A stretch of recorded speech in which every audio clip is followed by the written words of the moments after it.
Hello दोस्तों, कैसे हैं आप लोग। उम्मीद करती हूँ कि आप अच्छे होंगे और मैं भी बहुत अच्छी हूँ। और मैं लेकर आई हूँ एक नई कहानी। आज की कहानी का नाम है गांव की कच्ची सड़क और जिन का आतंक। चलिए शुरू करते हैं। रात का समय था। आसमान पर हल्के बादल छाए हुए थे और चांद की रोशनी भी धुंधली सी दिख रही थी।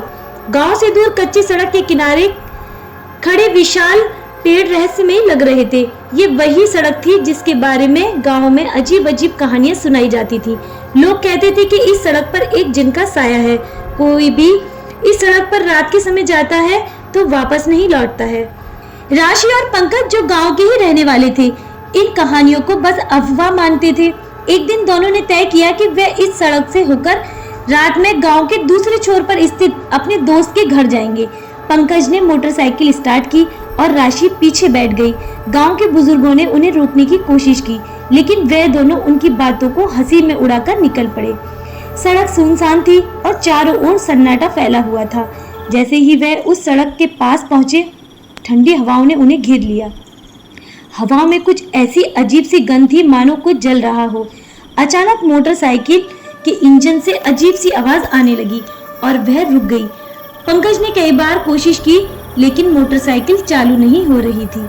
राशि को अचानक ऐसा महसूस हुआ कि कोई उन्हें देख रहा है। उसने पंकज से कहा, पंकज, हमें वापस चलना चाहिए। कुछ ठीक नहीं लग रहा। ऐसा लगता है कि कोई हमें चोरी चोरी देख रहा है। ये जगह सही नहीं लग रही है। देखो, पेड़ के नीचे कितना सन्नाटा है। लेकिन पंकज ने उसकी बातों को नजरअंदाज करते हुए कहा, डरने की कोई जरूरत नहीं है। मैं तुम्हारे साथ हूँ। ये सिर्फ हमारी कल्पना है, बाकी कुछ नहीं है। तभी पेड़ों के पीछे से एक काला धुंधलापन उभरने लगा। वह धुंधलापन धीरे धीरे आकार लेने लगा और देखते ही देखते एक विकराल जिन का रूप धारण कर लिया। उसकी लाल जलती आंखें और विशाल कद ने पंकज और राशि को हिलाकर रख दिया। पंकज ने घबराकर मोटरसाइकिल स्टार्ट करने की आखिरी कोशिश की, लेकिन कोई फायदा नहीं हुआ। जिन ने गहरे और भारी आवाज में कहा, जो इस सड़क पर आता है वो मेरी दुनिया में खो जाता है। तुमने मेरी चेतावनी को नहीं मानी। गांव वालों ने तुम्हें मेरे बारे में बताया भी, फिर भी तुम नहीं समझे। अब तुम यहाँ से वापस नहीं जा सकते। तुम मेरी दुनिया में कैद हो जाओगे। राशि ने डर के मारे पंकज का हाथ कसकर पकड़ लिया। पंकज को भी समझ नहीं आ रहा था कि वह क्या करे। तभी आसपास के पेड़ अचानक से हिलने लगे और हवा इतनी तेज हो गई कि उनकी सांसें रुकने लगी। राशि ने अपनी हिम्मत जुटाते हुए कहा, तुम हमसे क्या चाहते हो? तुम हमें परेशान क्यों कर रहे हो? हम तो अपने दोस्त के यहाँ जा रहे थे, लेकिन तुम ही बीच में आकर हमें परेशान कर रहे हो। मैं तुम्हारी आत्माएं चाहता हूँ। क्या खुशी खुशी तुम मुझे अपनी आत्माएं सौंपोगे? मैं सिर्फ आत्माओं का ही भोजन करता हूँ। उन्हें खाने के बाद ही मेरी भूख शांत होती है। इतना कहते ही जिन ने दोनों को घेर लिया।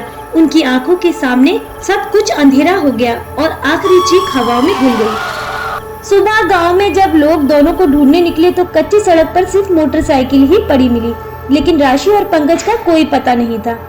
गांव वालों ने फिर से उस सड़क को जिन वाली सड़क कहकर बंद कर दिया।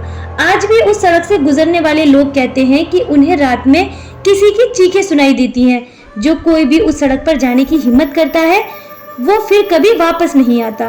गांव में राशि और पंकज के गायब होने के बाद डर और भी गहरा हो गया था। किसी की भी हिम्मत नहीं थी कि वह कच्ची सड़क की तरफ बढ़ जाए। हर कोई इस बात को स्वीकार कर चुका था कि जिन का साया असली है और उसकी मर्जी के बिना कोई भी उस सड़क पर सुरक्षित नहीं लौट सकता। लेकिन गांव के एक युवक जिसका नाम दीपक था, जिसे अंधविश्वासों पर विश्वास नहीं था, उसने ठान लिया कि वह इस जिन के आतंक को समाप्त करेगा। दीपक ने गांव के बुजुर्गों से जिन के बारे में और भी जानकारी लेने की कोशिश की।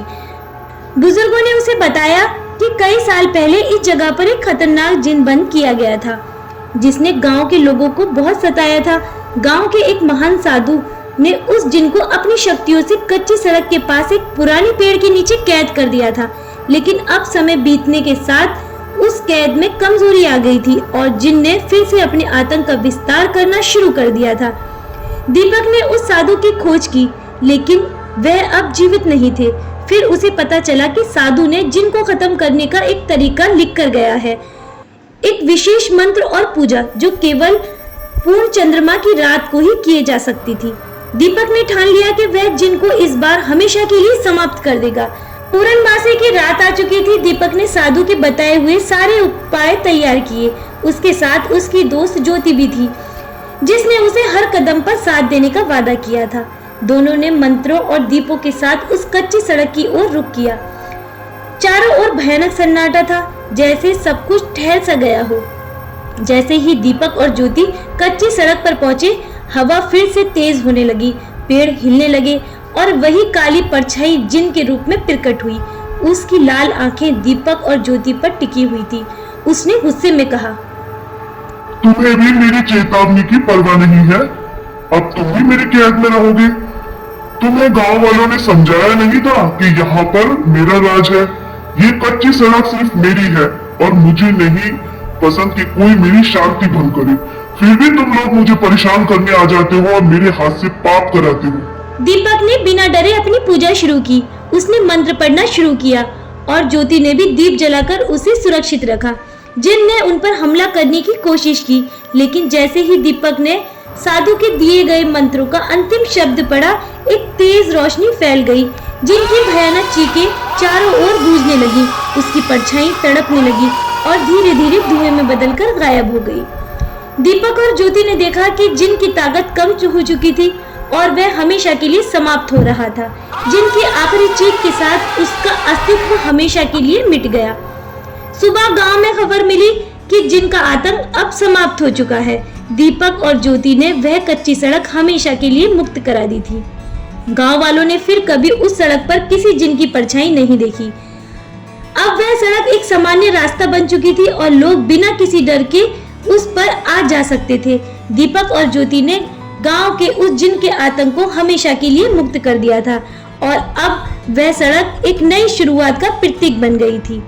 यह कहानी हमें सिखाती है कि अंधविश्वास और डर के जकड़े रहना समस्या का समाधान नहीं है। साहस, धैर्य और सही ज्ञान से किसी भी कठिनाई का सामना किया जा सकता है। दीपक और ज्योति न केवल अपने डर का सामना किया, बल्कि समस्या की जड़ को समझकर उसे समाप्त करने का रास्ता खोजा। साथ ही यह सीख मिलती है कि कभी कभी पुरानी कहानियों और परंपराओं के पीछे की सच्चाई होती है और उन्हें अनदेखा करने से खतरा बढ़ सकता है। सही तरीके से उन पर ध्यान देकर हम किसी भी समस्या का समाधान निकाल सकते हैं। इस तरह कहानी का अंत हुआ। उम्मीद करती हूँ आपको ये कहानी पसंद आई होगी और मेरी ये कहानी अंत तक सुनने के लिए आप सभी का बहुत बहुत धन्यवाद। ऐसी ही मजेदार और हॉरर स्टोरीज के लिए सब्सक्राइब करें हमारा चैनल क्रिएचर ऑफ शैडो।